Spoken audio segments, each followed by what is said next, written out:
Salve Maria, meus irmãos e irmãs. Neste vídeo eu quero tratar de um assunto que creio que vai ser de relevância, de utilidade. Quero que vocês acompanhem até o final. E é sobre os ataques de protestantes a católicos. Ataques ou mesmo questionamentos. Como a gente responde a alguns desses questionamentos. E aqui eu vou estar trazendo 3 ataques e questionamentos protestantes feitos a católicos e vou dar a minha opinião sobre como a gente deve responder, como a gente deve reagir a esse tipo de ataque. Primeiramente, queria dizer que esse vídeo também não é uma coisa assim, não é uma palavra final. Certas coisas é opinião minha e muito também vai da experiência de cada um, de como você está conversando com a pessoa, se é virtual, se é uma conversa ali cara a cara, né, pessoalmente, se é, né, e você sentir ali que a pessoa está mais aberta, ou está mais fechada, que a pessoa está querendo atacar mesmo, aí vai aí também da percepção de cada um, não é uma regra fixa. Mas então vamos lá, a primeira questão é a seguinte, é você cair na armadilha, né? Esse vídeo eu até coloquei o título aí das armadilhas.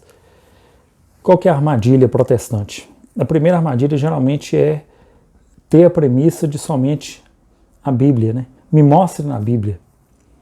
Me mostre na Bíblia onde está aquela doutrina católica. Me mostre na Bíblia onde está que, por exemplo, Maria foi assunta ao céu. Então, se a gente começar nessa premissa, muitas vezes o protestante ele nem vai falar de imediato isso, mas ele vai começar uma conversa com você ali na Bíblia, vai citar as Escrituras, e você também cita um outro versículo, mas você às vezes não percebeu que ele está nessa lógica de estar usando somente a Bíblia como regra de fé e prática, diferentemente de nós católicos, que usamos as Sagradas Escrituras, a tradição e o magistério, né? Então, o que vai acontecer como consequência de você entrar nessa lógica protestante? É que geralmente os protestantes têm muitos versículos decorados da Bíblia. Muitos não têm um entendimento correto, né?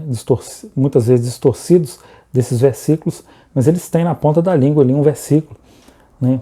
João capítulo 3, versículo tal, entendeu? Está lá escrito no livro tal, versículo tal, está tudo na mente deles. E o católico comum geralmente não tem isso.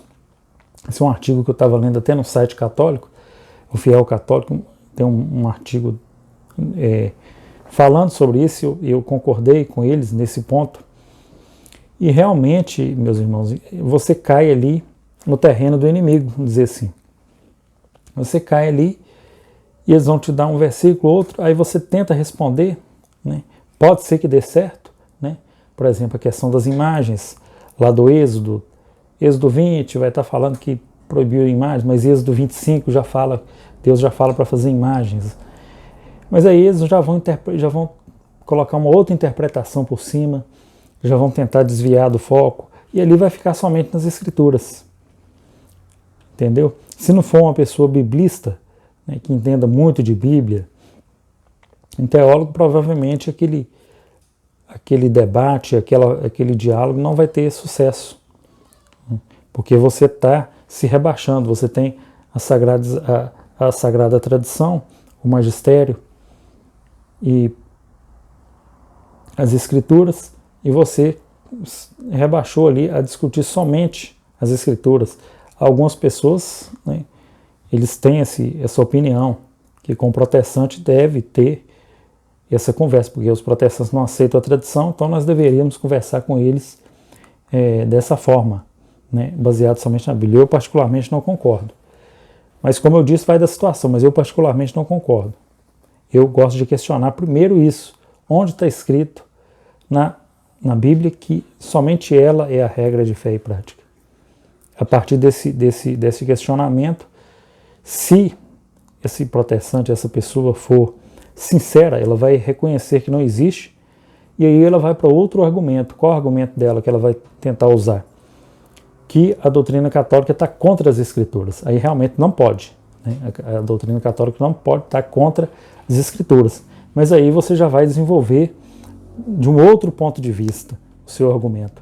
Entendeu? Então, basicamente é isso. Qual que é o segundo método aí dos protestantes quando eles estão querendo questionar o católico.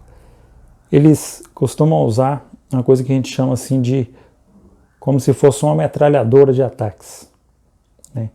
Então vai um assunto por cima do outro, vai ser atacado. Por exemplo, eles vão falar, ele fala lá das imagens, igual eu falei, Êxodo tal, 20, não farás para ti imagem de escultura, você prova para ele que logo à frente Deus não pode se contradizer, ele manda fazer 2 querubins, e aqueles querubins são imagens. Você pode falar do templo de Salomão também, que era coberto de imagens.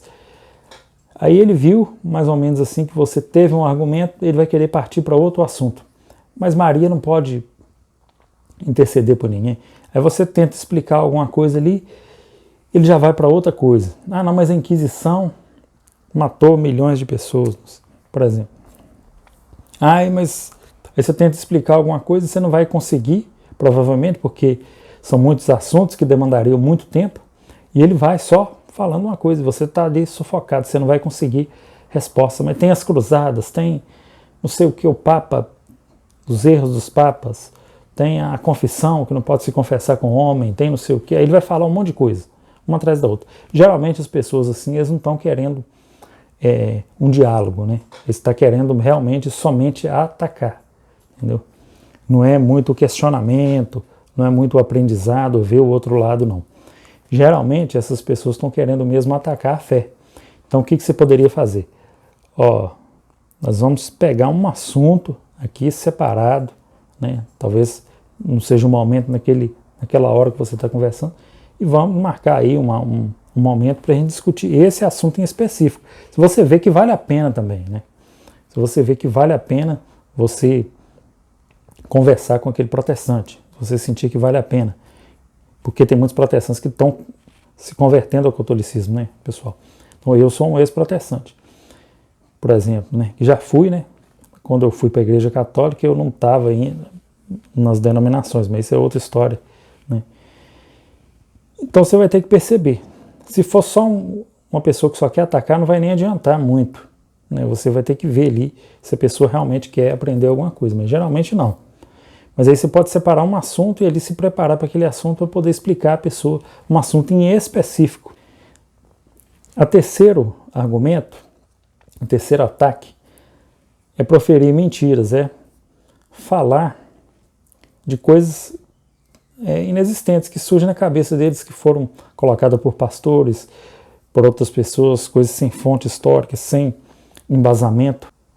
Esse terceiro argumento nós poderíamos dizer falácias ou mentiras gratuitas.